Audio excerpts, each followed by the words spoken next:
எனக்கு கொஞ்சம் உடம்பு சரியில்லைங்க. அதனால் என்னோட தலைவரும் கிச்சனுக்கு வந்து எனக்கு ஹெல்ப் பண்ணுறதுக்காக வந்திருக்காரு. நான் என்ன பண்ண போகிறேன்னா, இன்றைக்கி சொரக்காய் சப்பாத்தி, என்னோட தலைவர் சுண்டல் சால்னா பண்ண போகிறாரு.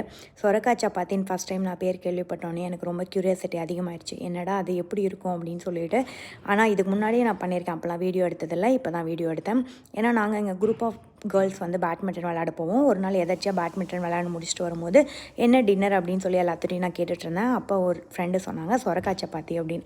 எனக்கு ரொம்ப ஷாக்கிங்காக இருந்துச்சு. என்னது சொரக்காயில் சப்பாத்தியா அப்படின்னு சொல்லிட்டு உடனே அவங்கக்கிட்ட ரெசிபி கேட்டு வாங்கி பண்ணியும் பார்த்தேன். ரொம்ப சூப்பராக இருந்துச்சு. அதுவும் என்ன மாதிரி எங்கள் வீட்டில் இருக்க குட்டி பையனுக்குலாம் சொரக்காய் சுத்தமாக பிடிக்காது. அதனால் இந்த மாதிரி கொடுத்தோம் அப்படின்னா கண்டிப்பாக சாப்பிட்ருவாங்க இல்லையா. இன்னொன்று டெக்னிக் அவங்களே அப்போவே சொல்லிட்டாங்க. நல்ல வேலை இல்லைன்னா நான் கொஞ்சம் மிஸ்டேக் பண்ணியிருப்பேன். ஏன்னா மாவு பிசையும் போது சொரக்காய் போட்டு பிசைகிறவங்கனால சொரக்காயிலேயே நிறையா தண்ணி இருக்கும். என்னால் மாவில் தண்ணி ஊற்றி பிசைய தேவையில்லைன்னு சொல்லி சொன்னாங்க. அதே மாதிரி கரெக்டாக வந்துட்டு பிசைஞ்சிட்டேன். இல்லைனா நான் கொஞ்சம் தண்ணி ஊற்றி கொல கொலன்னு ஆக்கியிருப்பேன். பட் ஃபைனலி அவுட்கம் சூப்பராக இருந்துச்சு. நீங்கள் ட்ரை பண்ணி பாருங்கள்.